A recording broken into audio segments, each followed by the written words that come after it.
누가복음 20장 9절부터 19절입니다. 이 비유로 백성에게 말씀하시되 한 사람이 포도원을 만들어 농부들에게 새로 주고 타국에 가서 오래 있다가 때가 이름에 포도원 소출 얼마를 바치게 하려고 한 종을 농부들에게 보내니 농부들이 종을 심히 때리고 거저 보내었거늘 다시 다른 종을 보내니 그도 심히 때리고 능욕하고 거저 보내었거늘 다시 세 번째 종을 보내니 이도 상하게 하고 내어 쫓은지라.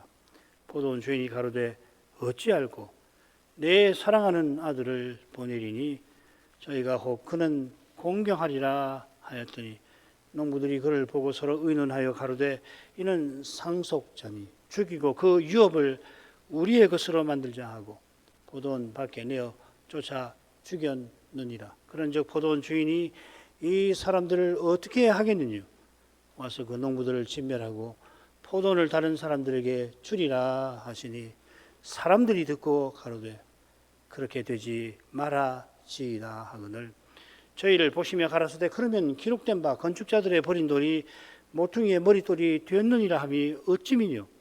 무릇 이 돌 위에 떨어지는 자는 깨어지겠고 이 돌이 사람 위에 떨어지면 저로 가루를 만들어 흩으리라 하시니라. 서기관들과 대제사장들이 예수의 이 비유는 자기들을 가리켜 말씀하심인 줄 알고 즉시 잡고자 하되 백성을 두려워하더라.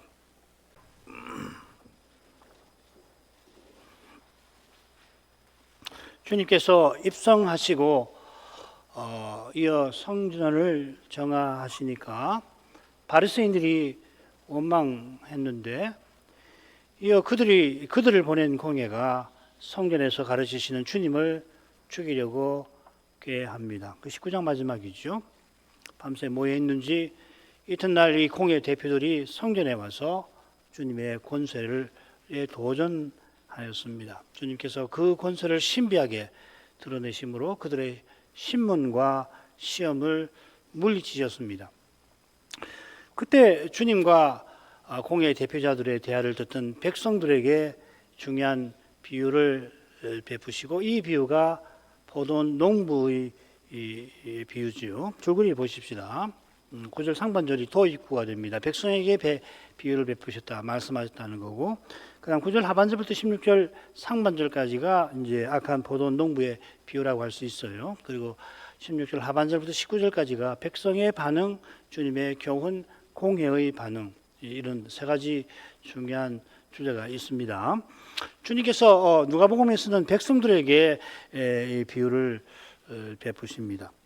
베푸신 비유는 악한 포도원 농부에 관한 거고, 비유를 마치시니까 이 백성이 반응을 보입니다. 그렇게 말하지이다 했죠.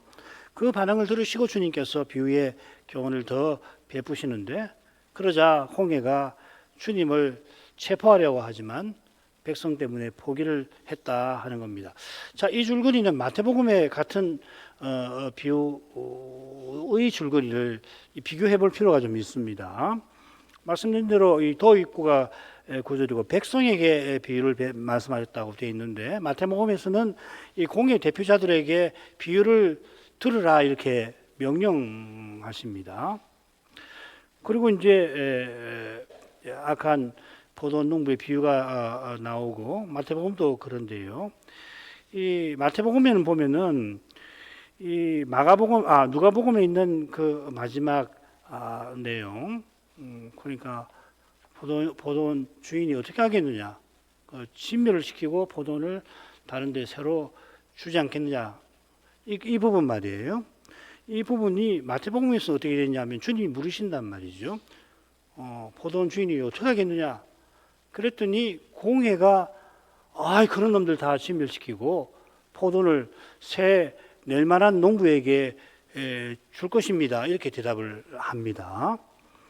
그 다음에 누가복음에서는 백성들이 반응이 오는데 그렇게 되지 말아지이다. 아주 번역이 좀 어렵습니다. 그렇게 이제 반응을 해요.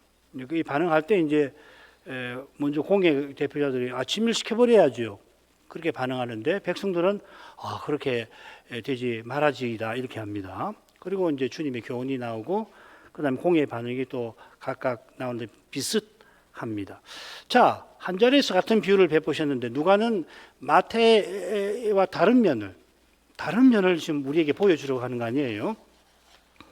마태에 따르면 주님께서 주님의 권세에 도전하는 이 공의 대표자들에게 대답하지 아니하시고 그 다음에 바리새인과 사두개인이 세리 창기와 달리 요한을 믿지 아니하였다 책망하신 다음에 그런 다음에 그들에게 이 비유를 들으라 이렇게 되었습니다. 오른편에 마태복음은 이렇게 되어 있습니다. 오전에 배운 사건이 나오고요. 바로 이어서 설명했는데 이 요한이 와서 도를 전했는데 세리와 창기는 믿었지만 바리새인과 사두개인들은 그걸 보고도 종시 뉘우치지 않았다 그렇게 말씀을 하시고 그리고 공의 대표들에게 비유를 들어라 이렇게 되어 있습니다. 누가복음은 중간에 세례 요한을 믿지 않았다 세리와 창기는 믿었지만 사두개인과 바리새인을 믿지 않았다는 그런 사건이 기록이 되지 않고 백성에게 포도원 농부의 비유를 베푸셨다 이렇게 기록을 하고 있습니다.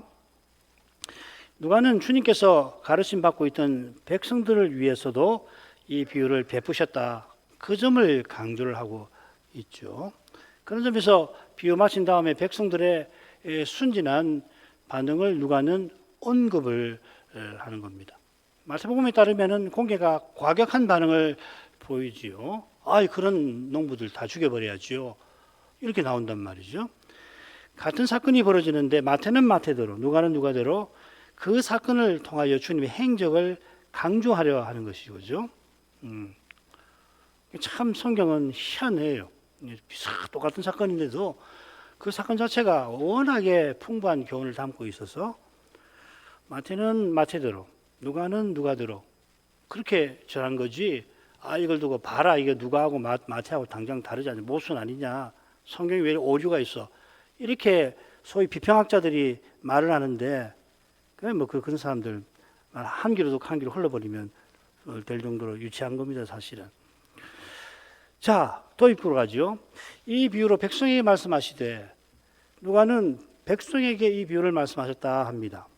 반면에 마태복음에서는 주님께서 너희가 다시 한 비유를 들어라 하십니다. 앞서 두 아들에 관한 비유를 베푸시거든요. 세례 요한을 믿고 안 믿고 하는 그 주제를 다루면서 두 아들, 큰 아들, 작은 아들 기억하시죠? 그 권세 비유를 들어서 예수님의 권세를 문제 삼던 공의 대표들을 꾸짖으셨던 겁니다. 누가는 주님께서 공의 도전을 받기 전에 백성을 가르치고 계셨던 것처럼 이 비유를 통해서도 그들을 그러니까 공예가 주님의 권세를 도전하고 있는 그 정황에서도 그들을 교훈하셨다는 걸 강조하는 겁니다. 자, 이런 강조는 주님의 비유를 들은 백성이 공예와 다른 반응을 보이는 것과도 붙어 있는 거죠, 그죠? 자, 우리는 그 점에 조금 초점을 둘 것입니다. 자, 이 비유는 귀인의 비유와 비슷하게 시작됩니다만 내용은 조금 다릅니다. 읽겠습니다. 한 사람이 포도원을 만들어 농부들에게 세를 주고 타국에 가서 오래 있다가 때가 이름에 포도원 소출 얼마를 바치게 하려고 한 종을 농부들에게 보내니 이 비유를 들은 백성들은 필시 이사야 5장에 기록된 노래를 떠올렸을지 모릅니다. 내가 나의 사랑하는 자를 위하여 노래하되 나의 사랑하는 자의 포도원을 노래하리라. 이 노래 말이에요. 이 이사야 5장 1절부터 7절 맨 처음에 나오는 말씀인데 이 줄거리를 통해서 제가 그 요지를 설명해 드릴게요. 방금 읽은 말씀은 선지자가 나의 사랑하는 자 여호와의 포도원에 관해서 노래하겠다 합니다. 그리고 1절 하반절부터 2절에는 노래의 내용이 나오는데 여호와께서 이 포도원을 만들어서 극상품 포도나무를 심었는데 덜 포도를 맺었다 이렇게 노래가 그렇게 되죠. 그런 다음 3, 4절은 여호와 하나님께서 유다 사람을 불러서 너희가 나와 내 포도원 사이에 판단하라 이렇게 말씀하십니다. 그러고서 5절과 6절에 여호와께서는 내가 이 덜 포도를 맺은 포도원에 내가 심판을 내리겠노라 하니까 7절의 선자가 이 노래를 해설을 합니다. 포도는 이스라엘, 나무는 유다라. 그들이 배도에서 심판을 받는 거다 이렇게 설명을 하지요. 그러니까 주님께서 이 유명한 말씀을 배경 삼아서 지금 이스라엘이 심판받게 될 일을 경고하시는 것입니다. 그 다음 달로 가겠습니다. 한 사람이 포도원을 만들어 농부들에게 세를 내어 주었습니다. 하나님께서 직분자를 세워 이스라엘을 잘 다스리게 하셨다 이 말이죠.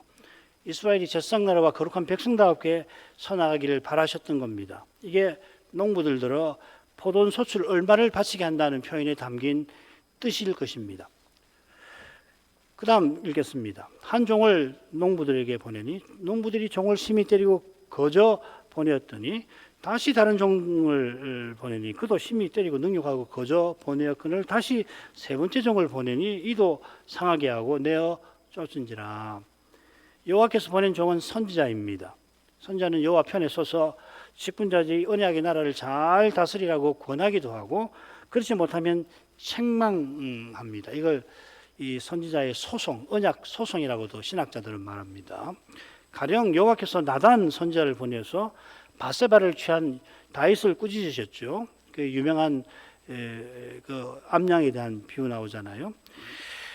다윗은 선지자의 말씀을 겸손히 받고 회개하여 남은 생애를 이 성전 준비하는 데 쏟았습니다.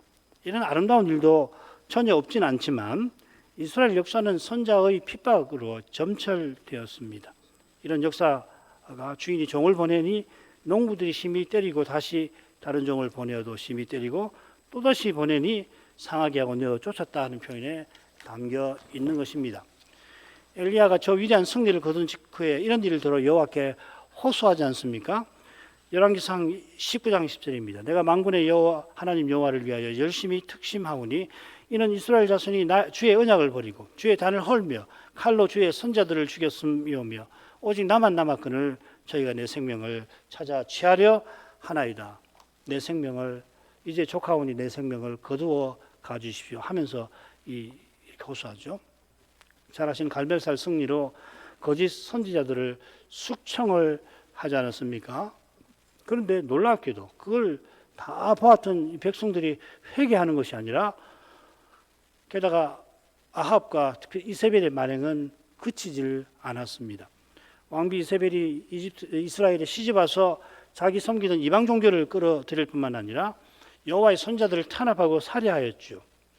얼마나 철저하게 핍박했는지 이 아합의 신하 오바다는 선자 100명을 50씩 나눠가지고 굴에 숨겨서 마실 것과 먹을 것을 주지 않았습니까? 이는 이세벨이 갈멜살 사건에서 자기의 거짓 선자들이 몰살당하자 위축되는 것이 아니라 오히려 적개심이 심해져서 백성도 회개하는 것이 아니라 여전히 이세벨의 만행에 동조해 가면서 엘리야의 목숨마저 죽이려 했다 하는 겁니다. 이런 끔찍한 일이 이스라엘 역사 내에 이어졌던 것입니다. 그 다음 부분, 포도원 주인이 가로되 어찌할꼬 내 사랑하는 아들을 보내리니 저희가 혹 그는 공경하리라 하였더니 농부들이 그를 보고 서로 의논하여 가로되 이는 상속자니 죽이고 그 유업을 우리의 것으로 만들자 하고 포도원 밖에 내어 쫓아 죽였느니라. 포도원 주인은 마침내 내 사랑하는 아들을 악한 농부들에게 보내려 합니다. 주님께서 이 시점에서 주인이라 표현하십니다. 앞에 종들을 보냈으니까 당연히 종의 주인인데 종들의 주인이라고 하지 않고 포도원의 주인이라 하십니다. 비유의 초점이 포도원에 있음을 암시하는 거겠죠. 악한 농부들이 지금껏 종을 보낼 때마다 해코지 했는데도 주인은 내 사랑하는 아들을 보내려 합니다. 누가복음을 처음부터 쭉 읽은 사람은 당장 예수님의 세례 장면을 떠올릴지 모릅니다. 꼼꼼히 읽은 사람은 이거 들어 나온 어디서 읽은 표현인데 예수께서 요한에게 세례 받으실 때 하늘아버지께서 이는 내 사랑하는 아들이라 내가 너를 기뻐하노라 하셨습니다. 예수께서 요한에게 세례 받으신 이유가 이 비유에 나오는 포도원에 있는 겁니다. 죄 없으신 예수께서 요한에게 회개의 세례를 받으셨는데 마땅히 회개해야 할 자기 백성과 하나 되시기 위함이었습니다. 이런 사실을 떠나서는 지금 포도원 주인께서 사랑하는 자기 아들을 악한 농부들에게 보내시는 일을 이해하기 힘듭니다. 포도원 주인의 아들이 포도원보다 훨씬 중요하잖아요. 그러나 하나님께서 사랑하시는 아들은 이스라엘보다 비할 수 없이 중요하신 것입니다. 포도원 주인의 아들과 포도원 사이의 차이보다 하나님의 아들과 우리 사이의 차이가 비할 수 없이 큰 거 아닙니까? 이게 비유의 한계이기도 합니다. 주님께서 비유를 쓰신 것은 이런 차이를 어떻게 말로 예수님의 십자가 전에 더욱 설명하기 참 힘드시거든요. 그래서 당시 이스라엘의 생활에서 이런 소재를 가져와 가지고서 비유를 베풀어서 그걸 통해서 생각하게 하시는 거거든요. 세상에 이런 일이 있나? 우리 모두의 생명의 가치보다 비할 수 없이 크신 그분은 우리 중 한 사람의 구원을 위해서도 자기 생명을 버리셨을 정도로 그런 귀한 아들을 아끼지 않고 내어주실 정도로 우리 하나님의 사랑은 너무나도 크십니다. 이런 사랑이 포도원 주인께서 사랑하는 자기 아들을 보내시려는데 드러나고 있습니다. 포도원 주인은 악한 농부들이 자기 사랑하는 아들은 혹 공경하리라 생각합니다. 이 공경한다는 표현이 누가복음에 한 군데 더 나와요. 두 번 나오는데 과부와 악한 재판장 비유에 또 나와요. 거기만 두 번 나옵니다. 악한 재판장은 하나님을 두려워하지 않고 사람을 멸시하는, 공경하지 아니하는 사람입니다. 그걸 멸시한다고 새겼습니다. 이 악한 재판장처럼 악한 농부는 주인을 두려워하냐하여 종만 아니라 그의 아들마저 멸시하는 거라 주님이 암시하시는 것 같습니다. 아무리 악해도 내 아들인데 함부로 대하지 않을 것이 아닌가 주인은 생각했다는 거죠. 이런 표현에서 공예가 예수님을 미워하고 죽이는 죄는, 이건 제 생각입니다, 하나님 보시기에도 실로 이상한 것이 아닌가 그런 생각을 해봤습니다. 그처럼 하나님의 아들을 다시 십자가에 못 박아 현재의 욕보이는 혹은 그 아들을 밟는 배도는 실로 이상한 것이에요. 무릇 죄는 인간의 이성으로 설명하거나 해명할 수 있는 것이 아닌 법인데 배도는 가장 그러한 것입니다. 죄는 사람의 이성으로 설명 안 됩니다. 회개해야지. 하나님 말씀에 비춰서 인생이 이런 거구나. 내가 이렇게 연약해 했어. 자기를 부인하지 않고 성신을 의지하지 않으므로 마음이 높아지고 이 육의 몸의 욕망을 육신적 태도로 해결하려고 해서 이렇게 죄를 지은 것이구나. 이런 나를 위해서 예수님이 십자가를 져주셨고 하나님이 그리스도 안에서 용서하시는 그 사랑을 의지해서 회개하는 것이죠. 내가 왜 이렇게 했을까? 내가 왜 이렇게 했을까? 그거 하지 말라는 이야기 아니고 그런 식으로는 죄를 알 수 없다는 말이죠. 아무리 자기 삶을 왜 내가 그때 그런 말을 했을까? 왜 내가 그런 잘못을 범했을까? 왜 내가 그런 생각을 하게 됐지? 뭐 원인이 있을 수 있을 거예요. 형법학에도 그런 원인론이 다뤄져 있는데 뭐 인간의 행위의 원인을 찾아가는데 뭐 여러 가지가 있겠지만은 그 원인을 안다고 해서 죄를 벗어날 수 있는 길이 생기나 그 원인을 만약에 적절한 이유를 알았더라면은 그러면 인간이 이렇게 연약하구나, 내가 이렇게 연약하구나 하고서 돌이켜 주님의 은혜를 또 의지하고 더 철저히 자기를 부인해야겠구나. 그래야 그 사람이 다음번에 그런 현실을 당하더라도 그런 죄를 다시 범하지 않게 싶지. 이런 식으로 내가 누군가 왜 그렇게 했던가 왜 했던가 아무리 하더라도 그런 상황이 다시 되면은 반드시 그렇게 그 죄를 반복하지 않을 수 있는가 장담 못하는 것이죠. 죄는 그렇게 간단하지 않습니다. 죄는 우리같이 연약한 사람을 말하자면 종처럼 부를 수 있는 막강한 힘이 있는 게 죄 아니에요. 물론 신자는 좀 다릅니다만은. 그러니까 배도는 어떻게 했냔 말이죠. 배도는요, 이건 우리가 배도의 시대다. 지금 배도의 시대구나. 김홍재 목사님을 통해서 우리가 배워가지고 이런 시대구나. 그거 안다고 해서 배도에 빠지지 않으라는 법이 없는 거예요. 정말 무시무시한 겁니다. 은이 아니고서 죄에서 벗어나지 못하는 법이듯이 배도에 떨어지지 아니하는 길은 단연 겸손히 은혜를 구하는 데서 열립니다. 이거 안 되면은 별 수 없어요. 그냥 그 물결에 흘러가는 거란 말이죠. 히브리서 2장 1절이 그거 아닙니까? 모든 들은 것을 더욱 간절히 삼갈지니 혹 흘렀다 내려갈까 염려하노라. 모든 들은 것을 더욱 간절히 삼가라. 삼가라는 말씀이 무슨 뜻이냐면 마음을 완전히 쏟아서 들은 말씀에 주의를 기울이라는 말이거든요.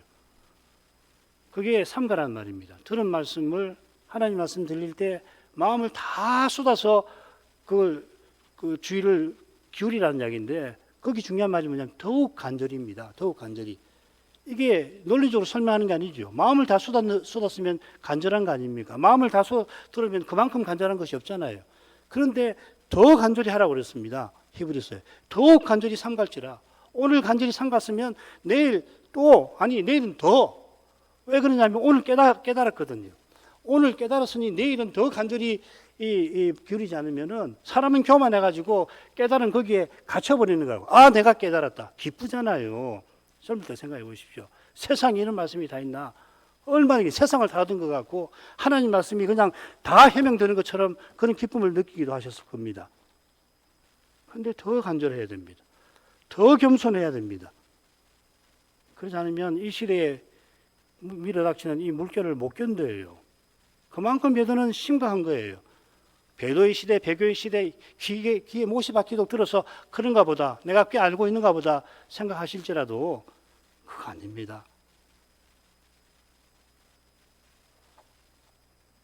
악한 농부들이 주인의 사랑하는 아들을 보고는 의논하여 이는 상속자니 죽이고 그 유업을 우리 것으로 만들자 합니다. 악한 농부들의 의논이 실로 악할 뿐만 아니라 실로 어리석지요. 상속자를 죽인다고 자동으로 포도원이 자기네 것이 되는 게 아니지 않습니까? 주인이 타국에 오래 있다 해서 본국에 돌아오지 못하는 것도 아닌데 포도원을 차지할 수 있다고 생각하지 않습니까? 만일 주인이 온다 하더라도 주인도 포도원을 빼앗지 못할 수 있을 것처럼 지금 착각하고 있습니다. 얼마나 어리석은 착각인지 비유 끝에 나가면은 진멸되는 데서 확인이 됩니다만은, 근데 여러분 이보다 더 비할 수 없이 어리석은 착각이 지금 예수님을 십자가에 못 박는 이 공예 대표들에게 있는 겁니다. 그들이 하나님을 두려워 아니하니까 언약의 나라를 자기 세상 만들고 영혼이라도 차지할 것처럼 착각합니다. 저는 이렇게까지 미련하고 어둡게 만듭니다. 언약의 나라 좁혀서 교회에서 말이에요. 조그만 교회에서 결집을 해가지고서 그 교회를 자기네 파당의 세계로 만들려고 하는, 얼마나 어리석은 겁니까? 그런데 그렇게 해요, 실제로. 이게 오늘날 이런 일이 얼마나 많은지 모릅니다. 미국에 가서 미국에 사시는 교민들 친구분 있고 교회 다니는 분이 있으면 한번 들어보세요. 기가 막힐 겁니다. 어떤 식으로 교회를 운영하는지 보면은 세상에 이게 교회냐? 왜 그렇게 됩니까? 죄가 그렇게 무시무시해서 그렇습니다. 죄는 항상 상상 이상으로 작용하는 거예요. 이 정도면 됐지. 그렇지 않습니다. 그래서 미련하고 사람을 어둡게 만드는 거예요. 몰라요, 자기가. 우리는 성경 보고 세상에 이렇게 나쁜 놈들을, 이렇게 어리석은 농부들이 있다 그러지만 농부들은 압니까? 몰라요. 당장에 진멸당할 처지인데도 주인도 자기들 어찌 해보겠다고 하는 거 아니에요. 이런 무모한 장담이 어디 있냔 말이에요. 그런데 죄가 그렇게 사람을 만드는 겁니다. 성경이 아니면 이런 거 절대로 겹치지 못합니다. 역사책 본다고 해서 깨달을 수 있는 게 아니에요. 그래서 하나님 말씀을 들어야 하는 겁니다. 죄를 이기는 길은 은혜밖에 없습니다. 은혜는 말씀을 깨달아 그리스도를 믿는 그 믿음으로 은혜를 얻는 거 아닙니까? 그게 은혜의 방도 아닙니까? 악한 농부들은 주인의 사랑하는 아들을 포도원 밖에 내어 쫓아 죽였습니다. 악한 농부들이 포도원을 자기 세상 만들고자 하는 태도를 강조하는 표현 같아요. 포도원 밖에 내쫓아서 거기서 죽였다 이 말이죠. 누가는 그렇게 하고 마태도 그렇게 표현합니다. 마가는 어떻게 됐냐면 내쫓아서 밖에서 죽였다 이렇게 되어 있어요. 이렇게 되면은 이거 참 좀 골치 아픈데 이렇게 될 수 있을지 모르지만은 다른 말로 하면은 지금 핵심이 포도원 밖에서라는 겁니다. 포도원 밖에서. 그러니까 포도원을 자기 세상 만들려고 하는 그 야심을 강조하는 거란 말이죠. 그러니까 그런 차이를 가지고서 이러쿵저러쿵 말할 필요가 없다 하는 걸 말씀을 드리는 겁니다. 그러니까 히브리신 그 영분 밖에서 주님께서 돌아가신 사실을 강조하려고 포도원 밖으로 끌고 와서 거기서 죽였다. 그거 이야기하는 것 같지 않다. 이렇게 저는 해석을 합니다. 그 다음으로 가죠. 그런즉 포도원 주인이 이 사람들을 어떻게 하겠느냐. 와서 그 농부들 진멸하고 포도원을 다른 사람에게 주리라 하시니 15절은 엄밀하게 비유에 속하는 건 아니겠습니다만은 16절은 비유와 자연스럽게 연결이 될 겁니다. 아닌 게 아니라 마태복음에서는 16절이 주님의 물음에 공예의 대표자들이 대답하는 말로 나옵니다. 읽어볼게요. 그러면 포도원 주인이 올 때 이 농부들을 어떻게 하겠느냐 하고 주님이 말씀하시니까 저희가 여기는 공의 대표들입니다. 말하되 이 악한 자들을 진멸하고 포도는 제때의 실과를 바칠 만한 다른 농부에게 새로 줄지니이다. 이 공의 대표자들이 법을 안다는 사람들이 재판관들이 이렇게 이야기하는 겁니다. 그러니까 주님이 물으신 공의 대표들이 자기의 윤리에 근거하여 이게 중요합니다. 대답을 한 것 같아요. 주님께서도 그렇지. 너희들 말이 맞아. 그러면서 또 말씀하셨을지 모르겠습니다. 마태와 달리 누가는 주님의 물음과 대답에 백성이 어떻게 반응했는지에 곧 관심을 기울일 겁니다. 주님께서 말씀하시던 비유를 중단하시고 포도원 주인이 이 사람들을 어떻게 하겠느냐고 물으십니다. 물으신 이유가 뭘까? 그건 악한 농부들의 악행이 너무도 끔찍한 것과 붙어 있는 것입니다. 이걸 그냥 이야기를 쑥 하시기가 말하자면은 좀 부담이 되셔서 세상에 이렇게 악한 것들을 주인이 어떻게 하겠느냐 이렇게 물으신 거 아닌가 싶습니다. 그러면 이렇게까지 악하다면 이 말이죠. 그렇게까지 악한 농부들은 주인이 당연히 진멸해야 합니다. 너무도 당연한 일이라 악한 농부들인 공예의 대표들이 똑같이 대답할 정도인 겁니다. 이렇게 악한 농부도 용서하라고 누가 말한다면 그건 너그러운 사랑이 아니라 지독한 불의 아니겠습니까?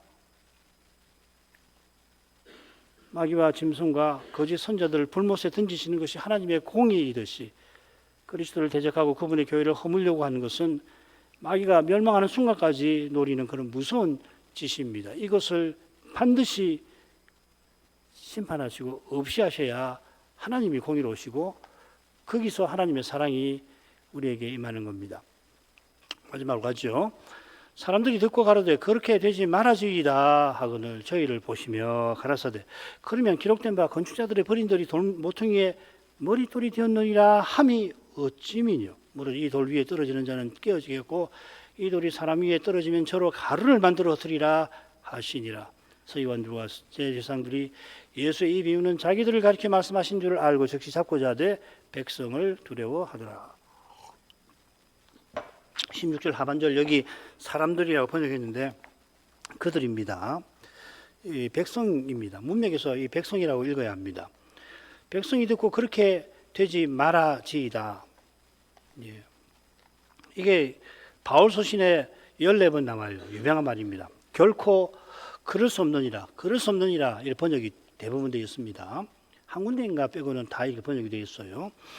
결코 그럴 수 없나이다. 백성들이 주님의 비유를 듣고는 반응을 합니다. 자, 그러면 백성이 결코 일어나지 않기를 바라는 일이 무엇인지를 한번 보십시다. 그러려면은 이어지는 주님의 말씀을 반드시 고려를 해야 하겠습니다만은 설마 하니 악한 농부들이 아들을 죽이더라도 그들을 진멸하는 일이 일어나지 않기를 바랄 리는 없겠죠, 그죠? 이거는 뭐 사실은 이런 해석 자체가 어불성설일 겁니다. 악한 농부들인 공에도 그런 일은 당연하다고 여길 정도로 주인이 악한 농부를 진멸하지 않을 수 없습니다. 백성이 바라는 것은 악한 농부들이 종들을 상하게 하더라도 주인의 아들을 죽이는 그런 일이 일어나지 않고 그래서 주인이 악한 농부를 진멸하는 일도 일어나지 않는 뭐 그런 거겠죠. 아예 이런 일이 일어나지 않기를 바라는 거죠. 농부들이 종은 죽여도 아들은 죽이는 일이 없어야지요. 그래서 주인이 악한 농부를 진멸하는 그런 일은 없기를 바랍니다 하는 것 같아요. 이게 주님께서 하신 말씀과도 어울립니다. 주님의 말씀을 살피기 전에 마태복음에 기록된 공의 대표자들의 반응과 누가복음에 기록된 백성의 반응을 간단히 비교를 해보십시다.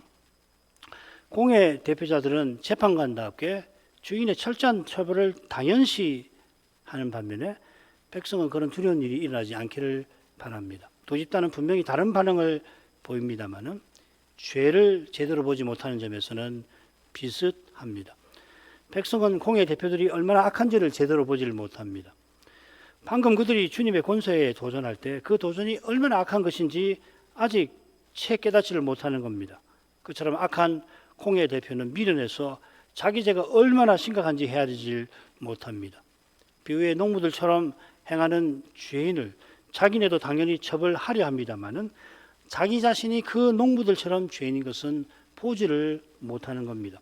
심지어 주님께서 자기들에 관하여 말씀하신 것을 알게 되더라도 이렇게 죄가 심하구나 깨닫는 게 아니라 비난하는 주님을 죽이려고 하죠. 이렇게 주님께서 십자가를 앞두신 이 시점에 이스라엘의 형편은 심히 열악합니다. 백성의 반응에 주님께서 구약 예언을 들어서 그들이 반드시 보아야 할 것을 일깨우십니다. 건축자들의 버린 돌이 모퉁이의 머릿돌이 되었느니라. 이 말씀은 입성 때 인용되었던 찬송이 인용되었던 시편 118편에 나옵니다. 입성 때는 26절이, 여기서는 몇 절 앞에 23절이 인용이 되었습니다. 바리새인이 시편 118편 26절을 인용한 제자들의 찬송에 항의했던 까닭에 주님께서 같은 시편을 인용하시며 항의하던 그들이 악한 농부처럼 하나님의 아들을 죽일 것을 지금 예고하시는 것입니다. 건축자들이 버린 돌이라는 말에 그런 신비한 뜻이 들어 있습니다. 며칠 후 백성들이 골로다에서 메시아께서 십자가에 달려 돌아가시게 되는 것을 두 눈으로 똑똑히 보게 될 것입니다. 지금 이 일에 관하여 결코 그럴 수 없는 일 하는 백성 중에서 여러 사람이 3일 후 공회의 사주에 놀아나서 이 사람을 십자가에 못 박으소서 하고 외칠 겁니다. 그럴 수 없습니다 한 일에 그들이 가담할 것입니다. 주님께서 비로소 주님의 죽으심을 예언하실 때 감히 꾸짖고서 그리 마옵소서 하던 베드로도 십자가 지실 예수님을 3번이나 부인할 것입니다. 인생의 죄가 그리스도의 십자가 없이는 결코 사함받지 못하듯이 인생의 죄가, 나의 그 죄가 예수님을 십자가에 매달았던 것입니다. 그처럼 지금 우리 눈앞에 펼쳐진 역사 현실이 죄가 얼마나 끔찍한가를 생생히 보여주고 있는 것입니다. 죄를 쉽게 여기는 사람은 이 현실을 제대로 보지를 못합니다. 두려운 도전을 알지도 이기지도 못하는 겁니다. 죄를 쉽게 여기면 안 돼요. 건축자들이 버린 돌이 성전의 머릿돌이 되었듯이 주님께서 십자가를 통하여 산돌이 되셔서 영원한 성전을 세우십니다. 모퉁이 돌이 되셨다는 말이 그 말이죠. 그리스도의 십자가를 고백하는 이가 산돌 그리스도에게 나아가 산돌이 되어 함께 신령한 집으로 세워집니다. 느부갓네살 그 꿈에 나타난 뜨인 돌이 신상을 부숴버리고 태산을 이루며 그 태산이 온 세상을 채우듯이 장차 신령한 집이 곧 제국과 같은 예루살렘 성이 될 것입니다. 새 예루살렘 성의 그 규격 말이에요. 몇만 스타디온이던가요? 그게 로마 제국의 판도의 규모 아니에요. 지금 자기 세상을 세우려 하는 이는 지금 그 세상이 거대한 신상처럼 자기 눈에 보여도 저 신할 평지에 바벨 성처럼 영원히 경고할 것처럼 보여도 장차는 먼지처럼 사라질 것입니다. 지금 여기서 참된 믿음과 사랑으로 드러내는 그리스도의 몸과 나타내는 그리스도의 세계만이 영원할 것입니다. 이런 그리스도를 대적하는 이들은 마귀와 짐승과 함께 장차 두려운 심판을 피하지 못할 것입니다. 돌 위에 떨어진 자는 깨어지겠고 이 돌이 사람 위에 떨어지면 저를 가루로 만들어 흩으리라. 이게 우선은 예루살렘 멸망을 가리킬 거고 궁극적으로 마지막 심판을 암시합니다. 이 대목에 이르러 서기관들과 대제사장들이 주님의 비유가 자기들에 관한 것임을 알게 됩니다. 마태복음에 기록된 대로 그들이 악한 농부들을 저주하는 말을 할 때는 알지 못했습니다. 알지 못한 이유가 그 마음을 죄가 어둡게 한 데였습니다. 그들은 자기가 무슨 말 하는지도 몰랐습니다. 그럼 그들이 이제 알게 된 이유가 무엇이겠습니까? 갑자기 뭘 본 건가요? 참 어려운 주제인데요. 어떻게 알게 됐을까? 주님께서 이건 좀 알아라고 살짝 빛을 비춰주신 건가?